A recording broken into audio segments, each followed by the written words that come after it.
¿Cómo están? Bienvenidos a esta segunda temporada, si vale decirlo así, ahora que está de moda Netflix y las series y demás. Segunda temporada de Desde el Diván. Y vamos a empezar muy bien, porque tenemos el honor de recibir en su primera entrevista de 2018 a Beatriz Arlo. Gracias por estar acá. Gracias por invitarme. Vos sabés que hablamos, le contamos a quienes nos ven fuera del aire, que este sillón fue diseñado por un matrimonio de diseñadores que son los IMS, ella y él. Y qué complemento laboral y marital, ¿no? Y te lo planteo en un momento en donde justamente se discuten las cuestiones de género, el rol de la mujer, el feminismo. Sí, en efecto, porque además hay muchos objetos de la vida cotidiana, muebles, que son de los IMSS, que ni siquiera recordamos que son de ellos. Y tampoco sabemos qué diseñó él y qué diseñó ella. Hay que ser un experto en diseño para saber qué viene del tablero de uno y del otro, ¿no? Pero vos hiciste solo el taburete. Yo me imagino las mesas, las sobremesas de ellos tomando vino y acusándose. Pero ahí había... una cerveza. O unas cervezas. Es complicado definir qué es, pero la pregunta es, ¿vos sos feminista? Si ser feminista es estar por la igualdad de derechos de las mujeres, si ser feminista es estar por algunas leyes fundamentales que tienen que ver con la elección, como puede ser la ley de plazos o de interrupción del embarazo, yo soy feminista. Eso es como si me preguntara si soy populista. O sí, si ser populista es estar por ciertos derechos que el Estado social le puede dar a los individuos y que en la Argentina se llamaron populistas, eso no parece que soy populista, pero no diría que yo soy populista. En el caso del feminista es más fácil identificarse, porque ciertos derechos que todavía no se han conseguido de determinación, de definición de las mujeres en sus vidas, sin duda son los que marcan el campo del feminismo, para hombres y para mujeres. Vos conseguiste una cosa que no es habitual y es tener una voz desde el punto de vista no solamente de la crítica literaria, de tu condición de ensayista y de escritora, sino como analista política, en tu voz femenina, que es como bastante de difícil acceso para otras mujeres. ¿Cómo te sentís con eso? ¿Cómo fue ese tránsito, ese recorrido? Mira, el tránsito tiene que ver con una historia de vida donde mis compañeros de trayecto fueron completamente igualitaristas. Yo dirigí la revista Punto de Vista durante 30 años y ahí había hombres intelectuales como Carlos Altamirano y como Hugo Besetti que les parecía completamente normal que fuera yo la directora de la revista. Nunca fue puesta en cuestión que yo dirigiera la revista. Y que yo la dirigiera no tenía que ver con mi inteligencia, sino que tenía que ver con mi capacidad de trabajo, que quizás sí en ese caso era mayor para la dirección de la revista que la de los hombres que me acompañaban. O sea que no se inicia con la política, se inicia con la dirección de una revista. Ahora, tampoco puedo decir que soy la primera en Argentina. Victoria Ocampo dirigió durante 50 años la revista cultural más importante que tuvo la Argentina y la comenzó a dirigir en 1930, comienzos de la década del 30, y fueron hombres los que la impulsaron. Fue Waldo Franco, un intelectual norteamericano, fue Ortega Gasset, español, y fue quien en ese momento era su amante, uno de los grandes amores de la vida de Victoria. O sea que no tengo nada de original tampoco en ese punto. Y Victoria Ocampo llegó a ser en los años 40 y 50 una voz sumamente Pero escuchada. coincidís en que no hay un montón de voces de influencia, llamémosle así. Voces editoriales o de análisis que tengan influencia y que se paren la gente a escuchar. No sé si eso te parece que tiene que ver con una cuestión cultural. Bueno, uno podría decir que hay voces importantes en algunas temáticas que son fundamentales. Por ejemplo, en el caso de educación, podría nombrar hombres que son muy importantes, pero también diría que la lista sería más larga si nombrara mujeres, con cuyas hipótesis sobre educación puedo estar de acuerdo o no de acuerdo, pero que la lista sería más larga en el caso de educación si nombrara mujeres. O sea que hay temáticas que tradicionalmente encauzaron vocaciones públicas de mujeres. Yo recuerdo cuando yo era estudiante en la Facultad de Filosofía y Letras en los años 60, eran casi todas mujeres las que se anotaban en la carrera de Ciencias de la Educación. Había algunos hombres muy conocidos, por ejemplo Juan Carlos Tedesco, que llegó a ser ministro, pero eran casi todas mujeres las que se anotaban y por tanto de ahí tenía que salir la cantidad de expertas en educación que hoy veo uno opinando en los medios. Bueno, otra arista de esto, te invito a ver en aquella pantalla, miren a Kevin Spacey de House of Cards, ahora se conoció que lo indemnizaron con 39 millones de dólares porque lo echaron por las denuncias por abuso. Te invito también a ver lo que le pasó a Minnie, sí, la compañera histórica de Mickey, que después de 40 años recién ahora tiene su lugar en el Hall de la Fama en Hollywood. Digo, como, ¿qué crees que está pasando? Porque es un fenómeno global, no solo en Argentina. Es un fenómeno de creciente visualización de aquellos que no eran visibles o que no tenían la visibilidad que merecían. Eso pasó con los afroamericanos en Estados Unidos, pasó también con muchas resistencias, va a pasar con los chicanos y con los americanos de origen hispánico en Estados Unidos, aunque a Trump quiera Que no edificar cualquier muro. O sea que es un fenómeno de visualización de aquellos que por razones históricas de enorme injusticia no eran visibles porque además no tenían acceso a los lugares comunicacionales, educativos, que hacen que las personas sean visibles. La cuestión es tener acceso a esos lugares. Bien, pero también aparecen las denuncias fuertes de acoso.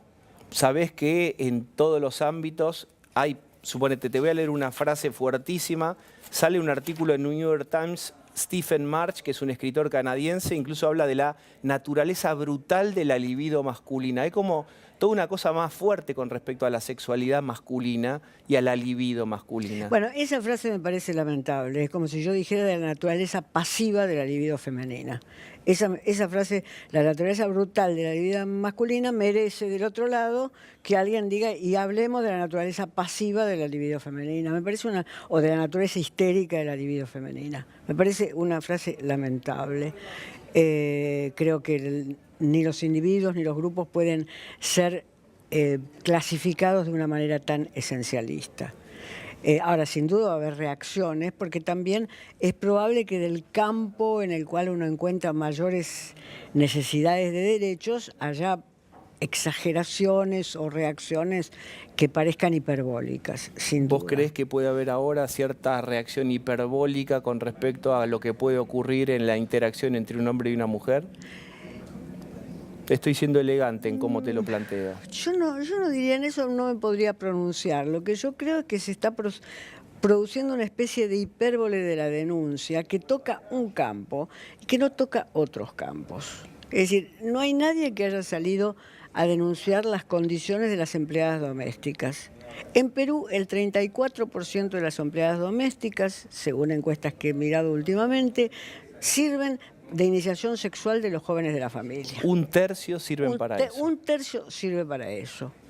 Y uno podría decir que eso se potencia o se refleja en otros lugares de América Latina. Eso no tiene planos de televisión. Entonces me parece que algunas de las denuncias al tener las luces de la televisión, se convierten en la noticia del día, y otras que son noticias de hace 200 años, pasan de nuevo desapercibidas, por una parte. Por otra parte, me parece que el valor de la denuncia depende de cuánto arriesgue la persona que hace la denuncia. Una empleada doméstica que vaya y denuncie al niño de la familia por haber usado de objeto sexual, pierde su trabajo y va a ser acusada de prostituta. O sea, que inmediatamente queda en la calle. Y es probable que incluso en su propia familia desconfíen de su historia, de por qué ha perdido su trabajo. Mientras que algo que es iluminado, digamos, por las luces de la televisión y por una carrera largamente exitosa, no puede ni siquiera llegar a ser considerado en sus pormenores. ¿Qué quiero decir considerado en sus pormenores? Yo digo, es muy difícil salir a decir yo fui violada o yo fui víctima de acoso sexual. Es muy difícil. Ahora quizás 20 años o 16 años sean demasiado tiempo para decidirse cuando uno tiene fama, dinero y televisión y medios a su alcance. Bueno, pero también es cierto que hubo denuncias que casi sacaron del circuito a artistas, suponete. Cacho Castaña tuvo que suspender, podemos saltar de Hollywood a Cacho Castaña, viste que en esta charla aparecen todos y de todos los pesos y pelajes, ¿no? Pero prácticamente está, dice él, acosado por las redes sociales, crucificado.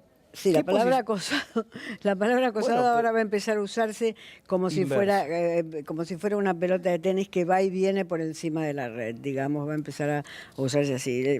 Cacho Castaña, ya sabemos lo que dice, no hay que agregarle un adjetivo más a lo lamentable que dijo. Después aparecieron denuncias de acontecimientos que sucedieron hace 20 años, denuncias protagonizadas por personas que no eran la empleada doméstica de la casa de Cacho Castaña, sino que eran personas que tenían poder en los medios y cuyas familias eran conocidas en los medios. Y entonces ahí yo hago los mismos balances que hago frente a otras denuncias. Entonces me pregunto lo siguiente.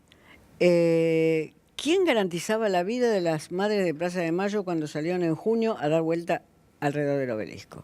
No tardaron 20 años.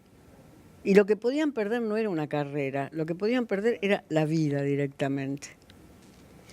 Entonces hay ciertos niveles de heroísmo social que uno admira y hay otros niveles que dice, bueno, está muy bien que esto se sepa, pero que no se convierte en un acontecimiento admirable. Está muy bien que esto se sepa y a lo mejor como repercute tanto en las redes sociales, hace que la gente pueda salir más a denunciar, que las mujeres puedan salir más a denunciar, pero no son sacrificios equivalentes. Te pongo otro ejemplo.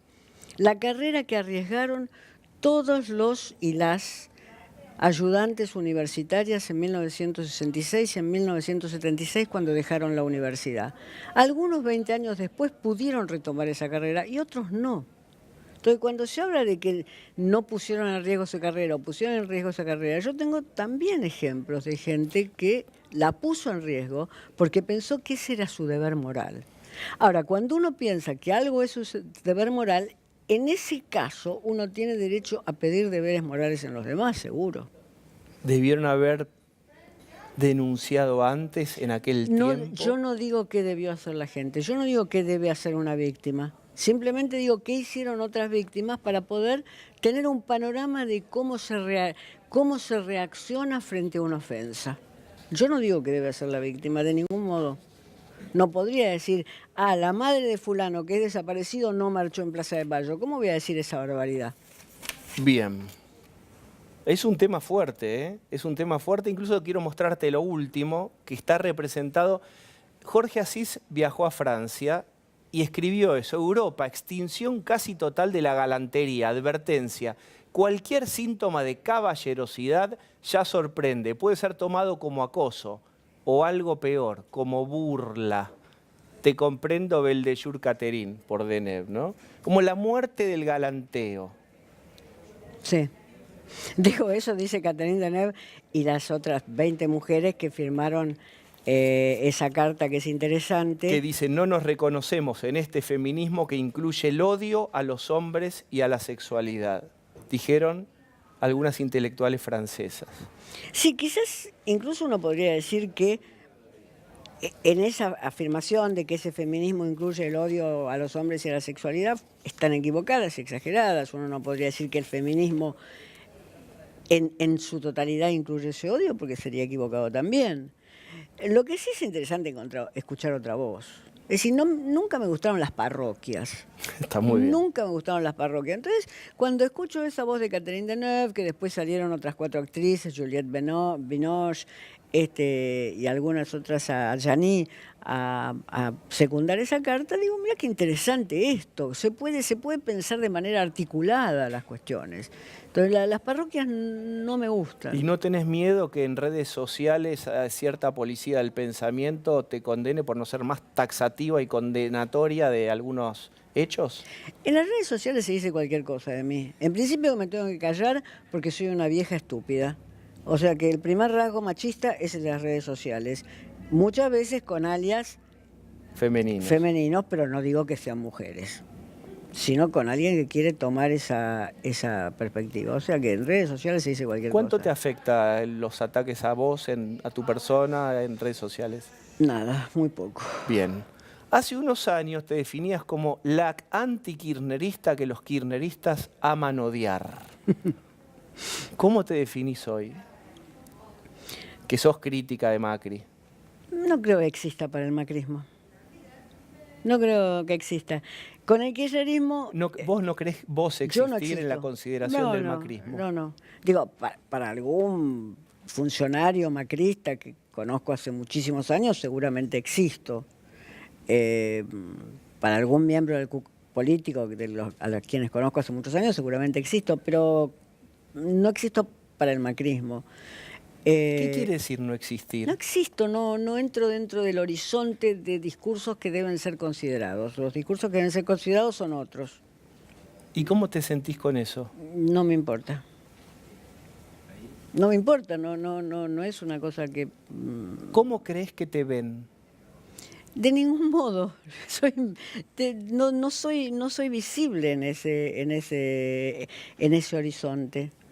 ¿Por qué era visible dentro del horizonte kirchnerista? Por el carácter altamente ideologizado del horizonte kirchnerista. Entonces, ahí había que discutir. Yo no era populista, ellos eran populistas. Yo no era ultranacionalista, ellos eran nacionalistas. Yo no era personalista, ellos eran personalistas. Y entonces ahí había cosas que discutir que eran el orden de las ideas. En un movimiento político, partido, como quieran llamarlo, donde el orden de las ideas es despreciado, donde lo que se aprecia fundamentalmente es el éxito en la práctica, que espero algún día les llegue, porque por el momento lo que aprecian no les ha sido dado por el destino. Bueno, no puedo tener un diálogo, porque no hay campos comunes de diálogo. ¿Cómo yo no iba a tener un diálogo con Horacio González, con María Pía López, porque teníamos campos comunes de diálogos anteriores incluso? Se me ocurre una frase: prefería ser odiada que ignorada. No. Lo que pasa es que cuando era odiada, era la persona que el macrismo amaba odiar, yo estaba obligada a pensar una serie de temas que son interesantes. Hoy directamente pienso poco en esos temas porque no son los que ocupan el escenario político. ¿Vos creés que hay vacío de política ahora? No, hay mucha política, pero depende de lo que se llame política. Digo, depende de lo que se llame política. Política también es decir, La política que dice hacer el gobierno, ¿para vos no es política? Sí, depende de lo que se llame política en el sentido discursivo, en el sentido práctico, en el sentido de sus resultados, sobre todo en el sentido también de sus resultados. Si alguien dijera, lo que pasa es que Beatriz está leyendo la política con claves de antes, de toda su trayectoria, y la verdad es que cuánta efectividad tuvo para bajar la pobreza el peronismo tan ideologizado.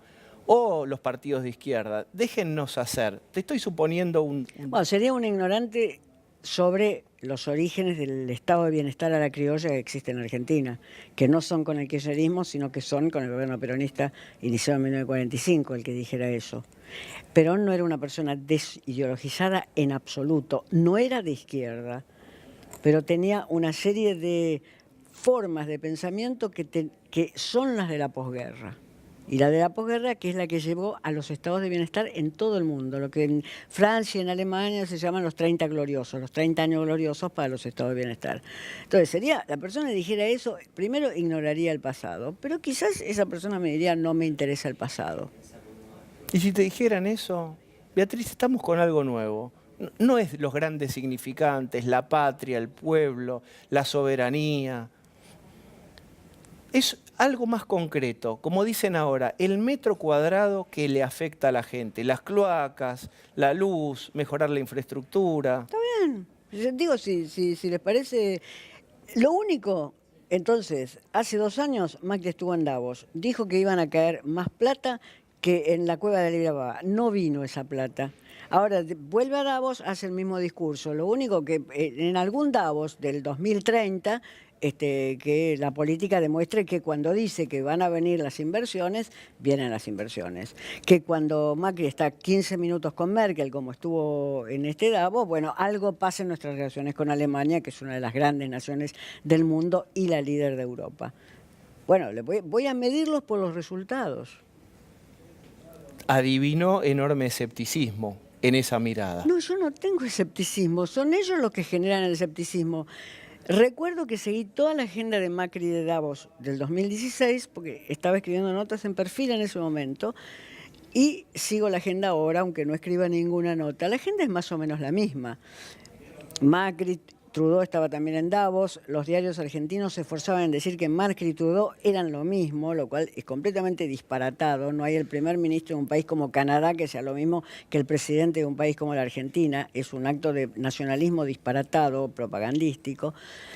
Macri se encontraba también con personas y decía que todo el mundo le había dicho que lo único que estaba esperando no era ir con su plata a Singapur, sino venir con su plata a Argentina. Bueno, no fue así. Espero que el 2018, que está en Davos, no le dé los mismos resultados que el 2016. Pero lo espero por la Argentina. Déjame jugar ahí a colocarme en el interlocutor que te contesta así. Si no vienen las inversiones, también es por todos los años en donde Argentina no se volvió la chica linda del baile. Digamos, si este campo no es fértil para venir a sembrar... ¿Cuántos años más va a dar intereses el kirchnerismo en ese punto? ¿Cuántos años más? Quiero mostrarte una foto que es Massa reunido con Pichetto, ahí lo ves, y hay alguien que se incomodó con esa foto, que es Margarita, porque en ese encuentro después se habló de, sobre todo Pichetto, de ver si se podía conformar un peronismo de centro. Tu querida Margarita empieza a deshojar la flor ahora. ¿Qué pensás que va a hacer? ¿Y qué futuro le ves vos a la alianza? No sé qué puede hacer Margarita. Sería interesante que se hiciera un peronismo no kirchnerista, que se organizara un peronismo no kirchnerista. ¿Sería interesante? Sería interesante eso. ¿Por qué? Bueno, porque si no, no tenemos plataformas políticas alternativas, salvo el portaaviones de Cambiemos, es decir, donde vos aterrizás con lo que tenés y adelante con los faroles. Entonces sería interesante que hubiera una reorganización del peronismo no kirchnerista, sin Cristina y sin lo que Cristina ha representado en los últimos años. ¿Votarías vos ese armado en 2019? Lo que yo vote tiene poca importancia, no los voté nunca. ¿Nunca votaste al peronismo? Nunca voté al kirchnerismo, nunca.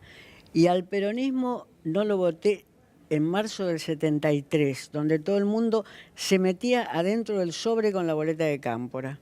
¿Por qué no lo voté? Porque yo era una persona de izquierda, que te pertenecía a partidos marxistas que no votaban al peronismo, etc. No porque fuera muy inteligente, era más bien estúpida, pero no lo voté.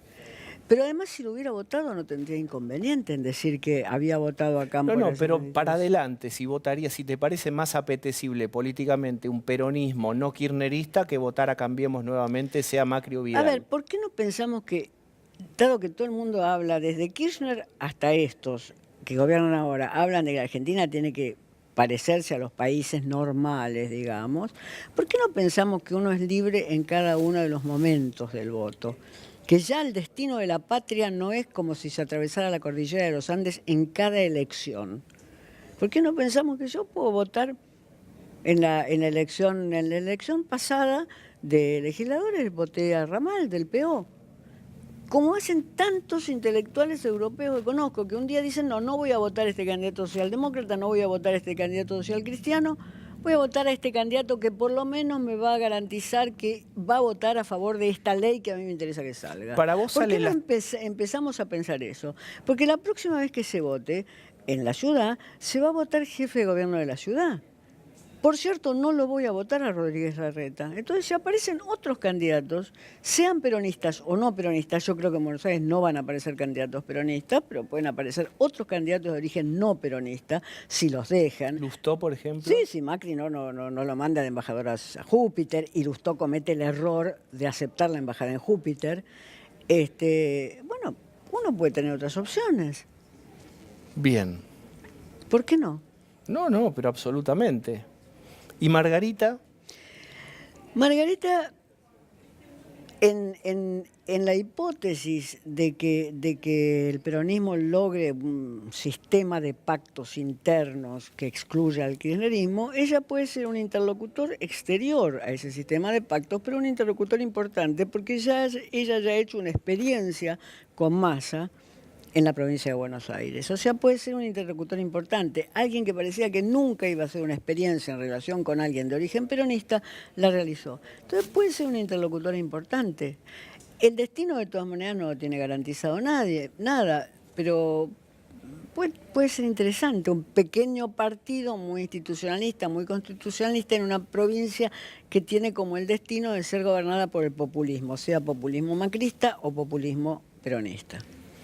Es decir, que tiene el destino de ser gobernada con lo que le pasa al gobierno nacional y con su subordinación al gobierno nacional, ya sea del color que sea. Bien. Sería interesante, Margarita, ahí. ¿Vos ves algún plan económico alternativo firme y nítido? No soy economista. Si me preguntás sobre algún plan estético, podría contestarte, pero no soy economista. Vamos a viajar en el tiempo. Viste que a veces los recuerdos, existen los recuerdos menos nítidos, también los falsos recuerdos. Hay una imagen, si uno pudiera ver, de la Plaza del 45, donde si uno va haciendo un zoom, en aquella Plaza del 45 está Beatriz Arlo sobre los hombros del tío Fernando. Hay esa imagen, yo creo que es un falso recuerdo. Yo creo que es un falso recuerdo porque no sé si se puede recordar algo que sucedió cuando yo no había cumplido todavía 3 años, tenía 3 años, o sea que creo que es un falso recuerdo. Sin duda, ese tío, que era un abogado que tenía el estudio muy cerca de la Avenida de Mayo, me hablaba todo el tiempo de política, desde esa edad, y es probable que nadie se diera cuenta en una familia donde había mucha gente dando vuelta, que el 17 de octubre me agarró y me llevó no a la plaza, sino a su estudio. Entonces, el falso recuerdo es que yo estoy sobre sus hombros, mirando una manifestación desde atrás, donde lo que veo, por eso digo que tiene todos los elementos del falso recuerdo, donde lo que veo, además de las pancartas, es un corsé de una mujer como los que usaban las damas de sociedad, convertido en pancarta. Ese elemento marca el falso recuerdo, ¿no? Porque es un elemento medio externo, casi medio oniroide. Muy de sueño. De todas maneras, me gusta pensar que estuve... ahí. Me gusta pensar que estuve en ese ahí. momento fundacional de Argentina también. Sí, fue toda una educación. Fue toda una educación porque en esos mismos meses mi tío tenía una cita en el Jockey Club. Él no era socio del Jockey Club, no le daba su clase social para eso, pero tenía una cita en el Jockey Club y me llevó al Jockey Club, que estaba en la calle Florida, antes de... Bueno, no importa, que estaba en la calle Florida. Y me explicó que ese era el lugar de la oligarquía argentina. O sea que eso también está mezclado. Debe haber sido mis primeros aprendizajes. ¿Y quedaron? Quedaron. Muy chiquito. ¿Hay una tía Manon? Sí, Manuela se llamaba. Le escribiste una carta muy conmovedora en El País, ¿no? Tenemos qué triste tener 2 minutos para esto, pero te quiero mostrar otra cosa más. ¿Puedes contar quién fue Manon y qué te pasó, qué contaste en esa reseña que escribiste para El País? Yo fui criada en realidad por 4 tías, todas maestras y directoras de escuela. O sea que soy un producto del normalismo argentino. Es decir, todo lo que en mí se critica y quizás algunas cosas buenas que pueda llegar a tener, son producto del normalismo argentino en su gran época, que es la primera mitad del siglo XX. Esas fueron las personas que me criaron. Cada una tenía su vertiente particular en su crianza. Una me llevaba a la Boca para ver los cuadros de Quinquela Martín, y Manuela, a quien le gustaba mucho comer, salíamos a darnos grandes atracones. Esa carta que yo escribí a alguien que ya ha muerto es la carta que le escribí le hubiera escrito cuando ella tiene lo que hoy se llama una ACV, Una ACV. después de un gran atracón. Y en el cual yo me niego a ir a verla, no quiero verla. Porque no ya la no veo. va a ser esa tía. Efectivamente, no. Entonces la carta de la crueldad de una chica que dice o te quiero buena O y no te saltando o no te quiero. Y quiero por último que veamos a otra chica que te quiero buena o no te quiero. Miren a quién vamos a presentar ahí. ¿Quién es esa chica? Vengo a ser yo. Vengo a ser yo debe haber sido 1963, por ahí. Muy cortito, porque tenemos que irnos. Dale un consejo a esa chica. Desde el hoy, en un ejercicio contrafáctico, obviamente, inexistente, pero interesante, háblale a esa chica. Dale un consejo. Que aprenda alemán antes de lo que lo hice yo. El resto se equivocó cuando se tenía que equivocar y la pegó cuando el destino quiso que la pegara. Pero eso sí, el consejo es que yo aprendí tarde alemán, que aprenda alemán en ese momento. Beatriz, muchísimas gracias por este primer Desde el Diván.